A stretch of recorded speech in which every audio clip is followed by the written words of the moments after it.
question. I have a question. I have a question related to the questions. Wait a minute, you did the questions. I know, but there's one aspect to those questions that I don't know. Why was the castle in the zoo renamed Rotary Castle? Because Rotary used to maintain it. Was that it? Yeah, we used to do all kinds of work there. Okay, because that was before my time, and I was not aware of that. Yeah, actually, it's before my time too, but I believe we have also made a donation. Yeah, I think Rotary actually gave money to have it built. Or not refurbished, I think. Refurbished. Yeah, refurbished. And we used to maintain the gardens around it too. Right. Yeah. Does anybody know what year that was? Let's see. That was when I first joined, which makes it like around 95, I think. Oh, okay. All right. Not too long ago then. No. It's not called that because it revolves or anything? It doesn't rotate? No? No. Nice try, Maybe Dahlia. upgrade the castle. All right, Debbie, would you like to introduce our speaker today? I definitely would like to do that. One moment so that I get exactly right. Everybody, I would like to introduce you to two people really quickly. One is Jen Bussey, who's visiting from the Hammond Rotary Club, and she is my sister. And the other is Jen's friend and my new friend, Eric Tonk. Eric is our speaker today. He's been a member of the Gary Rotary Club since 2001. Eric was born and raised in the Miller neighborhood of Gary and is an engineer for the Gary Sanitary District. He started there as a consultant in 2000 and is an official employee since fall of 2013. Eric's been riding a road bike since 2004, not continually. He does have a life, and he grew up on the lake. So that had a big influence on the route that he took on an incredible bike ride last fall that he's going to talk to us about. So, ladies and gentlemen, please welcome Eric Tonk. Hello, everyone. Whoa. I hope everyone can hear me fine. Yes. Yes. Right. So as Debbie was saying, I've been hooked on a road bike since about 2004. I had a roommate who worked at a local trek shop, and he's the one who gave me my first road bike. And I just kind of fell in love with the open road. So in 2013, I was laid off. I was laid off for about 4 months, and I kind of regret not doing the bike ride then. So recently, I kind of fell in love with someone. I was about to marry her. I caught her cheating on me and broke my heart. And I was kind of in a bad spot for a while. Started seeing a therapist, and for some odd reason, I'm like, now's the time to go on this bike ride. I got all the time in the world now. Let's just go for it. So, like the planning wise, I didn't do much planning. I figured out what gear I needed, try to stay as light as possible. I route out the first 4 days of the trip. It took me 15 days to go all the way around the lake. And kind of just got on my bike and just started pedaling. I got some pictures here. Hopefully I can share these properly.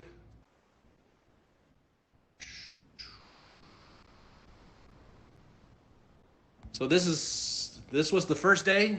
I averaged about 70 miles a day. The first day was 85 miles. I did do this ride self-supported. The first day I did pick up a friend who was practicing her own bike tour in Chicago, and she rode all the way up to Milwaukee with me on the second day, and then she took the train back. But the rest of the time I was on my own.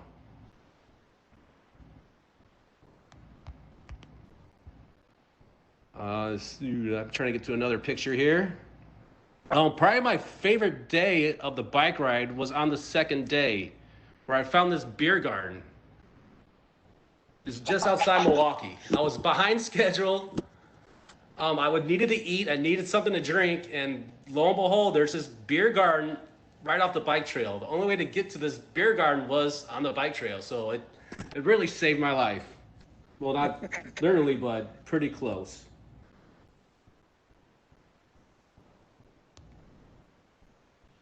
I'll try to get some more pictures here.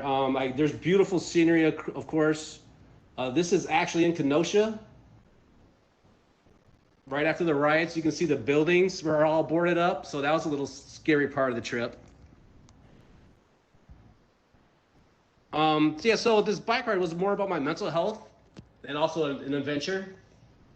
Ooh, how do I get out of this? Stop sharing. Here we go.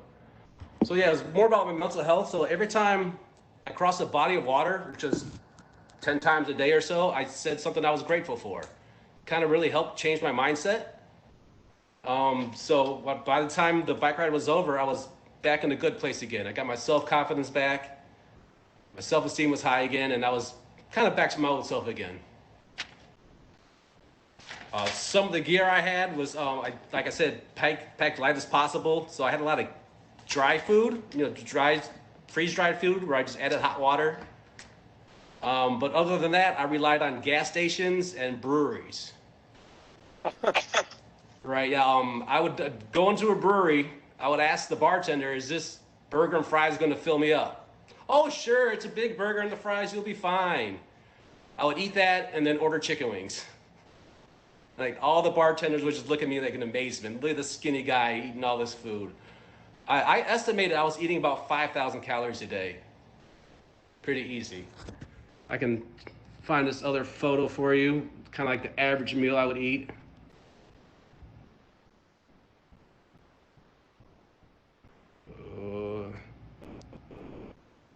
So this was at New Holland Brewery in Holland, Michigan. So that pizza was supposed to feed 3 or 4 people and a side of sweet potatoes. I ate that no problem. But yeah, so all I pretty much had was my bike, a small tent, a little stove I had, and some water, and I had one change of clothes, and that's it. So it was definitely a good challenge for me. It was over 1,000 miles, and it took me 15 days. So yeah, I'll take questions now. Hopefully you guys have questions. Hey, Eric, I got a question for you real quick. This is Jim Melbourne. Traffic. When you're going to Chicago, going through big cities like that, how did you avoid traffic? Not bad at all. I guess I should have mentioned that. I use an app called Komoot to help navigate my way. I did Chicago first. I wanted to get the urban over with right away so I can just enjoy the nature the rest of the time. I get a lot of respect on the bike. A lot of cars always give me plenty of room. I didn't have any problem with traffic, especially in Wisconsin or Michigan. I guess Michigan is all pretty much the state highways I rode on, and they have a huge shoulder. I'm trying to do my hands pretty wide. So their shoulder was real nice. So traffic was not really a problem for me. But again, I've been riding my road bike since 2004, and I'm just used to it. Okay. And some of the highways, there's a lot of semi-truck traffic, and I actually like that. It gives you a good push of the wind behind you and helps you keep going. What was the best thing you saw, Eric? What's that? What was the best thing you saw? I saw 2 bald eagles. That was kind of good. The coolest thing I saw when I was in Menominee, Michigan, right on the border of Wisconsin, I saw 2 battleships being either built or being docked, ready to be released. So that was pretty cool. Actually, maybe the best thing I saw, I got kind of knocked off course one day because of the winds and the hill. Coming from Petoskey, heading south, it was like 20 miles per hour sustained wind. It was gusting up to 40. So when I got back on the bike towards Lake Michigan after not seeing Lake Michigan for 3 days, that was a really good sight to see Lake Michigan again.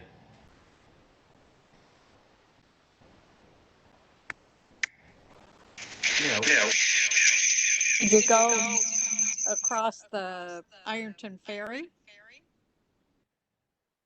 What's which ferry? The Ironton Ferry is about 6 miles south of Charlevoix on Route 66. No, I missed that. I did have a good experience crossing the Mackinac Bridge. So I did my research on the Mackinac Bridge. I know bikes weren't allowed on it, but they said they'll come in with a pickup truck for $5 and take you across. Well, because of COVID, they stopped doing that. So when I got to the bridge, I was stuck. I couldn't turn around. And the state police were right across the road. So I just kind of hopefully not get arrested, stuck up my thumb. And a local did come pick me up and took me to the other side. So I had to hitchhike for about 2 or 3 minutes. And there's so many friendly people out there. I was kind of nervous about running into bad guys, but so much support out there from strangers. Kind of nice to see in this time and age.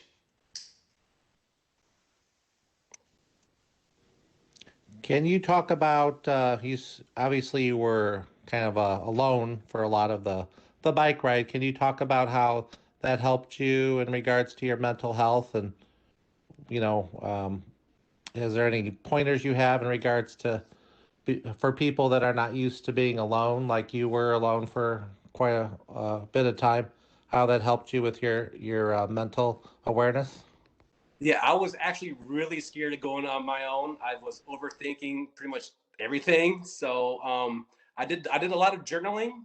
I also started meditating on this bike ride. I use this app called Headspace. And actually being by myself was probably the better idea. I felt free. I could get up whenever I want, stop whenever I want. So yeah, a lot of the journaling helped a lot. Just get those thoughts from your brain onto a piece of paper and kind of just stop thinking about it. So yeah, the journeying helped a lot with that. Eric, is there anything that you would have changed about that trip, done differently now that you know what you went through?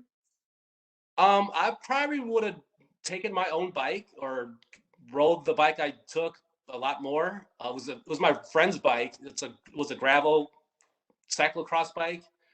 I wasn't used to the saddle hitting me in certain spots, so I did have a saddle sores for a few days. Day 4 through day 7, it was kind of hurt to sit down, but I had to go through that. So one thing I would change, I would have done that. Also, my mom bought me MREs, meals ready to eat, and they're so bulky and heavy. The freeze dry stuff is the way to go. So I wouldn't have packed those MREs. But I think everything else I nailed. I had 2 water bottles, plenty of money and credit cards. I camped 11 of the nights, 4 hotels, and actually 2 of the nights I camped were not at campsites. One was an abandoned campsite for RVs, so I stayed there. The other night was in Petoskey, in the middle of a park. I found a deer trail that went into the woods. Kind of just followed that and found an opening and just camped in the city park. Yeah, the next day I had to wash in the public bathroom. So that was fun. Hobo lifestyle, I called it. When's your next trip? Probably next summer. Me and my friend, I'm trying to convince my friend to come with me. We're gonna ride our bikes to New Orleans. And it's 100 miles shorter. So, and hopefully I can have some sack support, have a car follow me so I don't have to pack as much stuff, just keep in the car so I can get more mileage in per day. And then you have to come back. I'll probably take the train back. That's what I was thinking. But eventually, go ahead. Sorry. What was the most important thing that you had with you? I'm not going to do, I'm telling you right now, the kind of bike ride you did, but I do love to ride my bike. And if I get out on our local trails, 2-part question, what's the most important thing to have on your person for a bike ride? And which local trails are you fond of, if any? Most important thing, I guess, will be an air pump, maybe for low tire pressure. I only had to use it once, thank God. Also, I did some other research before this trip, and this one guy says you have to have a mascot with you, just someone you can talk to. And I had this my dog's toy, it's like a little leopard. So I was talking to him all the time, saying, look at this cool thing. Or your phone for navigation.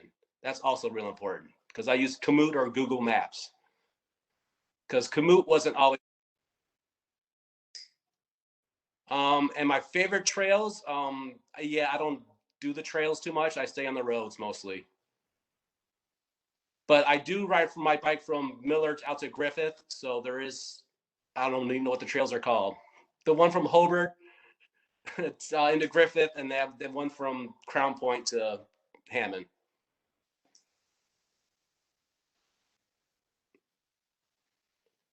But I they're also did some biking along Lake Michigan myself, quite a few years ago, but it was me and a buddy, so I wasn't alone, which was kind of nice. And plus, his wife had the truck, so we didn't have to carry the packs, we didn't have to carry the tents, we didn't have to do any of that. And she had spare tires in her van, which is another good thing to have when you go on those bike rides. So. Right, I had 2 spare tubes, which I didn't use. But when I came back, the rear tire was bald. Like all the tread was gone. So I was surprised by that. I had my gear was, I'm going to estimate at 50 pounds. Let's see, I do have a picture of the bike. See if I can find it. Yeah, so yeah, so that was my bike I had. So 2 rear bags. I have one on my top tube and also one on my handlebar. So yeah, carrying tools for your bike would be helpful, but I'm grateful I didn't have to use them. And if everyone's more curious, I did start a hashtag on this ride. If you want to look it up, it's called #CircleTourTonk. You can see a lot more videos. I should probably just put that in the chat, huh?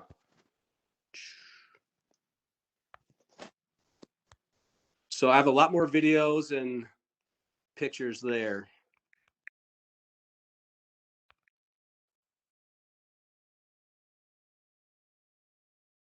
There, I'll put it in the chat with everyone. Okay. What I like to do, especially in Wisconsin and Michigan, their gas stations sells alcohol or White Claws. So when I got close to my campsite, I would stop there and grab some beverages to help me sleep at night. And I was all I had was this little thin air mattress, so thin, but I slept so good. I guess because all the exercising I was doing, I would eat my dinner, drink a beer, and pass out, wake up with the sun. All right. Anybody else have any questions for Eric?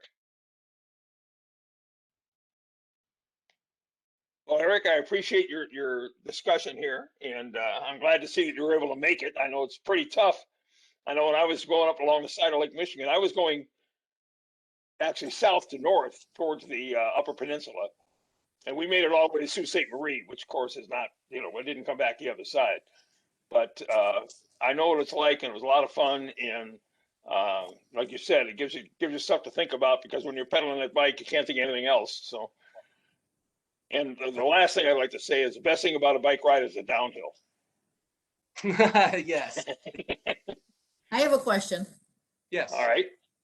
So when is Eric gonna plan a tour for us Rotarians? Trip for us. I can probably plan something out around the lake, or just around a lake. Not necessarily that far, maybe to start, we should do a little shorter one. Okay, even just to go around Michigan City. That would be good. Yeah, I can I think show we you need this. some group rides. We do need group rides. I mean, the bike's involved, I'm in. I love riding my bike. My speed would be once around Streeble Pond. Eric, I put my email in the chat, so if you want to just give me a little email about maybe what you would like to do for us, and I can pass that on to the club and see if people would be interested. All right, let me write this email address down. I'll throw it out there that every year there's the Tour de La Porte that is put on to raise funds for cancer patients in LaPorte County. And they offer routes throughout LaPorte County anywhere from, I think, 5 to 15 to 25 40, 60, and then 100-mile routes that are mapped out with SAG stations. It's a great way to enjoy LaPorte County. It's in like the 3rd or 4th week of August, so you have plenty of time to jump on your bike now and prepare for one of those routes. I've done it over the years. The most I've ever done is the 60-mile route, but I think I'm signed up for the 40-mile route. I would love Rotarians to join me on that. So if anybody's up for a 40-mile bike ride in August, we can start some group runs pretty soon, and I think that would be a blast. I'm also signed up for the half marathon that weekend as well. So they run on Saturday and they bike ride on Sunday. Katie, you're trying to make us all get in shape here, aren't you? Hey, I need encouragement. So if there's anybody that wants to join me, it will help me out. So please. Sure. One thing that we might be able to do is prior to the LaPorte County one, we could have actually a couple of club rides, which we could actually, using those rides, we could not only get in shape, but maybe raise a little money for our foundation at the same time. So again, Eric, if you send me some information about some routes and stuff, and things you'd like to take us on, I'd appreciate it. Then we can get some stuff going. All right, I'll try to for us. Okay, anybody else got any questions or comments? If not, I'm going to turn it over to Matt, who's our SARS for today, and he'll have a little bit of focus on it. Matt, are you there? I am. Okay. I was having lunch, so I didn't think you all wanted to sit here and watch me eat. So that's why I had my camera off. Hi, everybody. How nice to see everyone today. We're just going to do a little bit of good of the order. If you have anything you'd like to share, I remind you that you can go to our Rotary webpage and drop a little donation, because normally if we were in person, we'd be taking $1 for good of the order.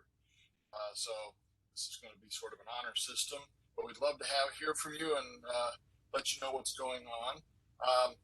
I'll just start myself. I had a little bit of oral surgery yesterday, and I apologize to those of you that are on board that I wasn't able to join. I was a bit under the weather. Not under the weather, I was recovering, managing the situation. Today I feel great, so we're all good. I think the news I told you before maybe was January I was elected to be the senior warden at Trinity Episcopal Church, which is in effect CEO.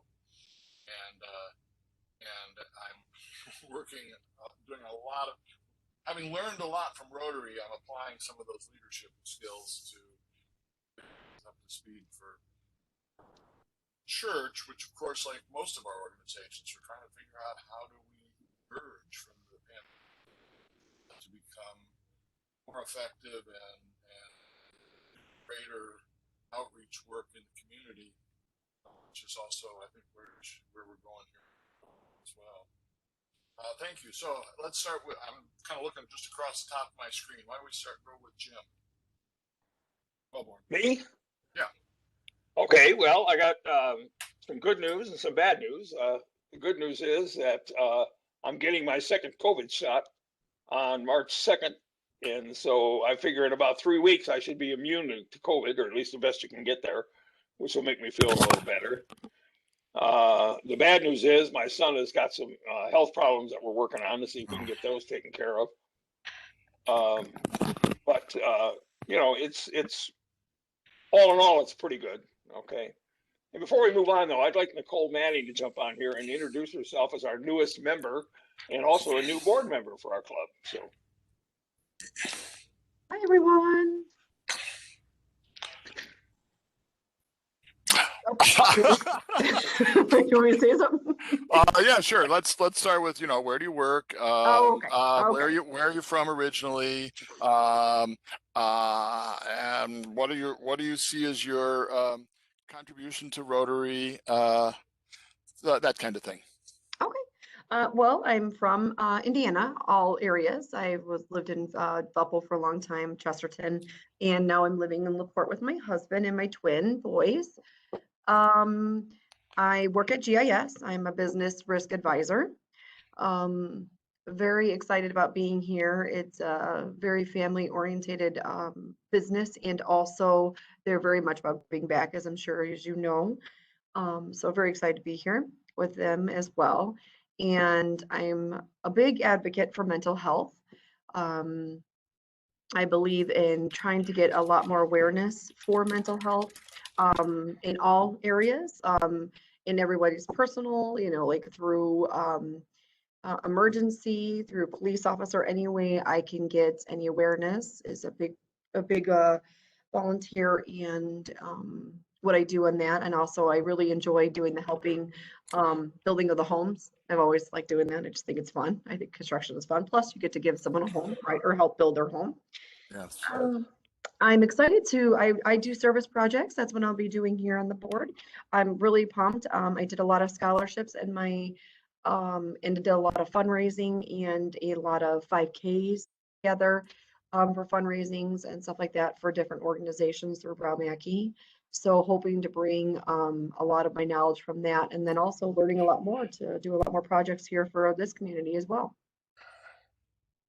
I'm sorry, I missed where you work. Oh, GIS. Oh, general insurance. Okay. Mhm. There we go. There we go.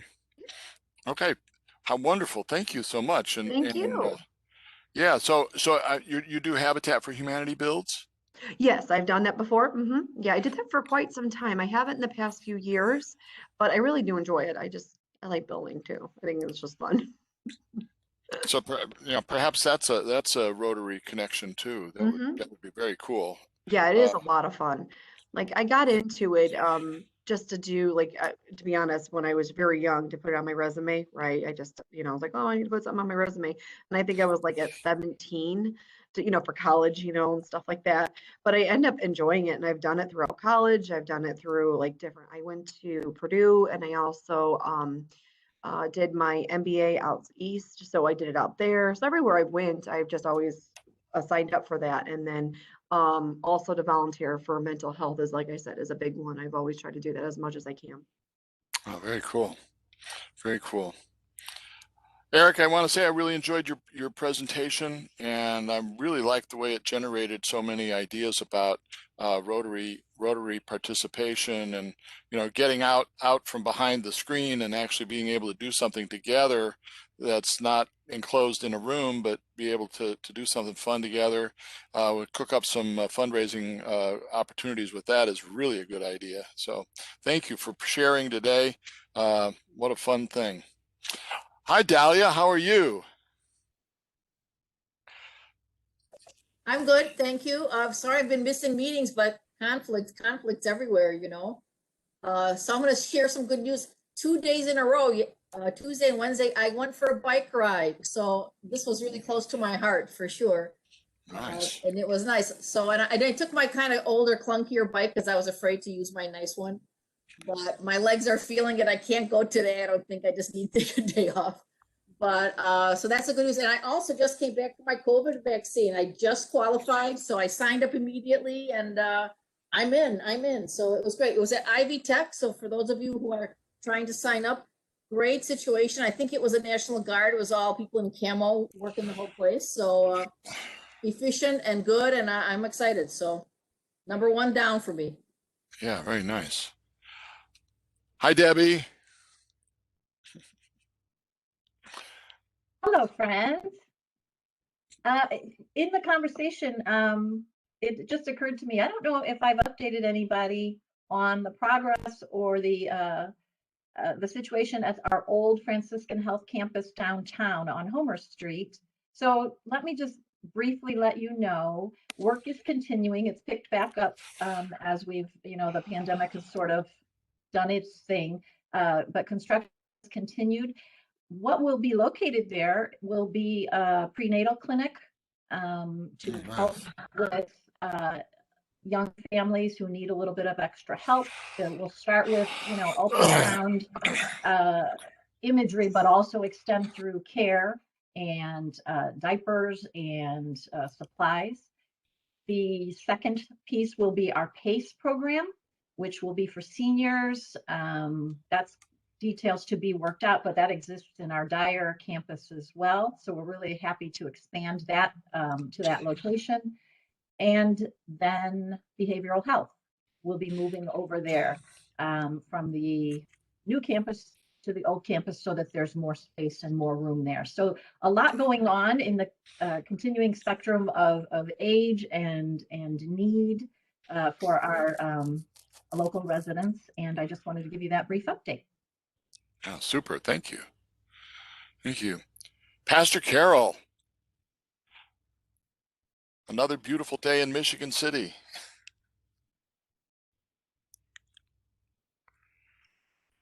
Up, you're still muted.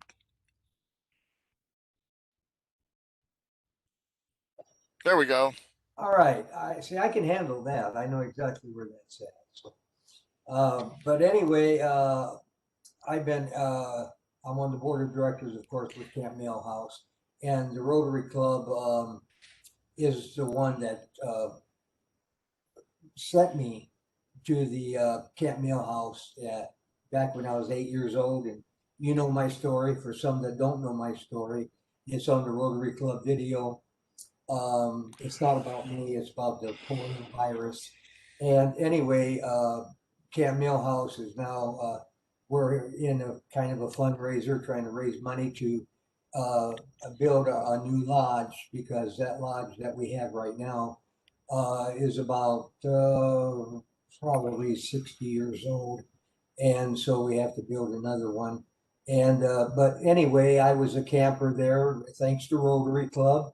Or else I wouldn't have been there. And then when I got better, I started working there, and then I was a counselor there, and then I was a director of the Camp Mail House, which is in South Bend, for disabled children, children with cancer, Down syndrome, those that have mental challenges. I have been I'm involved in that, and we're working very hard with that. And that, of course, it all started, Camp Mail House started with me because of the Rotary Club. I was in the Iron Lung, and they sent me there because they felt that without a different environment, I would not be here, because I was in the Iron Lung. So they took the Iron Lung, took it to Camp Mail House, and I looked at all the little kids, and I thought, I'm going to get out of this here, and I'm going to live, and I'm going to be like a regular child. And thank God for the Rotary Club. It's an extension, and Camp Mail House is still going on. I'm on the board of directors, and if we can have and still, I'm not a fundraiser. I mean, I have a hard time with that. I always have. Anytime I ask for money, it seems like I have but I know I shouldn't, but I do. But anyway, if the Rotary Club can help out in some small way, as you always have, I give you, if it wasn't for Rotary Club, I wouldn't be here in front of you today. So I'm going to leave you with that, or else I'll keep continuing on, and I wouldn't know where to stop, because Rotary has done so much for me. Thank you. Well, you're thankful for Rotary Club, and all of us here at Rotary are thankful. Thank God for you. So thank you. Hi, Katie. Hi there. What's happening with the chamber? Oh man, all kinds of stuff. We're starting to put some plans together for some face-to-face events, which is really exciting. Our biggest one, our first big one, will be not until June, but we're starting to do planning for that. So typically our annual dinner happens in late February or early March, but we postponed it till June in hopes that we can have some people join us in person. So we'll start some planning on that. Our young professionals are going to host a small dinner get together on March 24th, a dining etiquette class that will be held at Patrick's Grill. And this is geared towards young professionals who have no clue how to have a formal dinner. So they will learn from Julie over at Patrick's about the proper fork to use and the proper knife, and how do I you, love you that. know, when to not to eat until everybody's served, all of those kind of things. When do you, you know, how do you pass food around the table? How do you place your napkin on your, all of those things that some, if they've never had that experience, they will get to learn that from Julie. And then Maggie Sparts is joining us from the Unity Foundation to give our young professionals some updates, or some tips and tricks, I should say, on how do you, when you're in a formal dinner setting, how do you network with those around you at the table? And then what is the proper way to follow up with those people that you meet in a formal setting to continue to build that relationship? So Love that. Maggie's an expert on that for sure. And so we're really excited about that. It's capped out at 24 people so that we can still socially distance at the tables. We're about halfway sold out already, and we just opened registration 2 days ago. So Nice. it seems like it's a pretty fun time, and we may end up doing another one later in the year since it seems to be pretty popular. So, but we're excited to just have something where people are meeting face to face again. As always, we have our Coffee Connections that meets the first Tuesday of every month at 8 a.m. And anyone's always welcome to attend that, to just network with some individuals. Those are still being held virtually and will probably stay that way until probably about May, just because people feel safer doing that and we have a bigger audience by keeping them virtual. So we'll continue that. One thing that might interest all of you, March 9th, we are having a information session with Nicole Barker, who's the project manager for Double Track Northwest Indiana with Nick Deed, as well as Skylar York, who's the city planner here in Michigan City. They are both going to provide us some updates on the Double Track project here in Michigan City, and Nice. Specifically wanting them to focus on construction is starting soon. As you know, as groundbreakings begin in probably May, we want to make sure that our business community and especially those in the downtown area and around the 11th.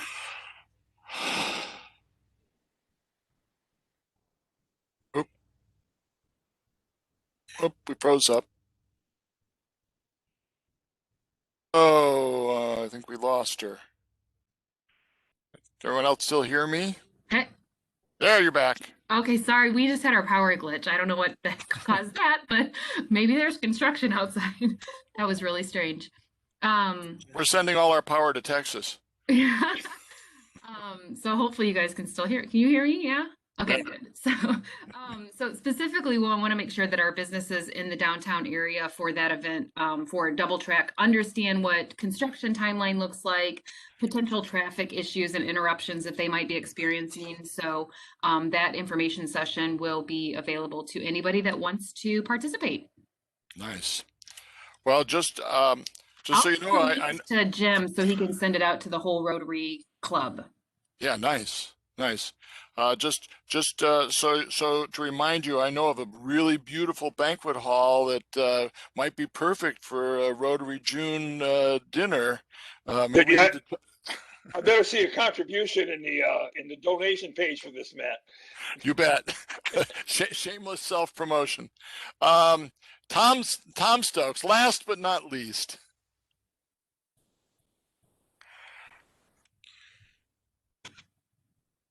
Okay. Hi, everybody. It's great to have sunshine for a change. My news is we leave next week for a month of training in Florida. It's going to be nice because last year this time they chased us all out of Florida because that's when COVID was hitting. So we have regattas planned and a lot of training. It'll be nice to get in water that doesn't have ice. We'll be in the Clearwater, Sarasota area, over to Miami, and then down to the Keys. And then hopefully when we get back home, I'll bring some warm weather with me for everybody here. Okay. So Tom, not everybody may know exactly what you do down there. You want to tell us that? Oh, okay. I race windsurfers, and nice. I race one design, and there's a pretty large fleet. We're not sure how many international racers will show up this year because of travel restrictions. But most of the fellows in the States have all got their second shots. So we'll just have to wait and see how they run the regattas. There won't be the big parties. after the races, but that's okay. And the social distancing out on the water is no problem. In fact, the funny story is last year when they were getting ready to shut us down, the race director had mentioned that we needed to stay 6 feet apart. And if we didn't, she was really good at the flare gun. So, so we'll see all you guys in a month, okay? We'll be here waiting for you. We'll expect a presentation too at one of our meetings. Yes, sir. Okay, will do. All right. Well, thank you, everyone. Thank you so much. Have a great week. Now, we are going to be starting a new cycle of Rotary Sarge calendar. And we've got several people that have dropped off for various reasons. So I need to fill in my calendar with some new names. So if you're willing to be a Sarge, please let me know, because I'm putting that calendar together to send out this week for the next, probably for the next 6 to 8 weeks. Did I see your hand go up, Katie? Yeah, I did. Yes, I've been a sergeant in the past. Yes, I will do that for you. You can put me on the rotation. That's fine. I also was going to ask, is there a place on the Rotary website to find contact information for other Rotary members? Yes. Where is Jim? You want to help her out with that? Yeah, if you go under, actually the best way, Katie, to do it, I mean, there's a way to do it by signing in. You have to sign in and then go to active members. Okay. But if you want, you could download an app to your phone. Yeah. And it would actually connect you to our club, and then you'd have a almost like a phone book of everybody in the club that has their contact information in it, and you can use that to make calls or send texts or send emails. And there's a link to it on the website. Just look under Club Runner to download the Club Runner app on your telephone. Perfect. Okay, that saves you the trouble of having to go to a computer. Thank you. Nicole, would you be interested in being a Sarge for a meeting? It's like once every couple months. It's not an onerous task. And the way we're running things right now, you come up with 3 or 4 questions like I did today, and then do just like what I just did, kind of to check in with everyone. Sure. Okay, I got you down then. Thank you so much. You're welcome, of course. That'll help me a lot. Thank you.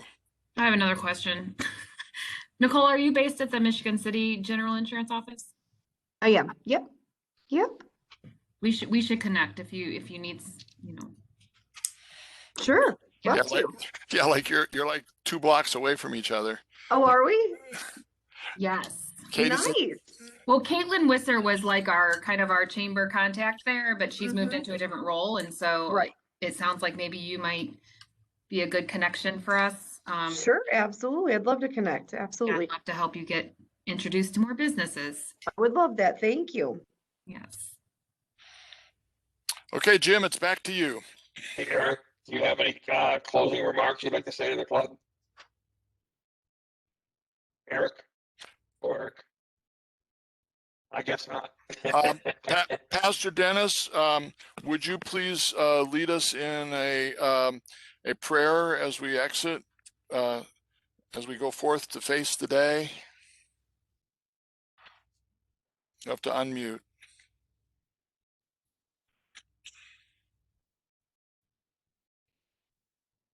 Let us pray. Oh, precious God of hope.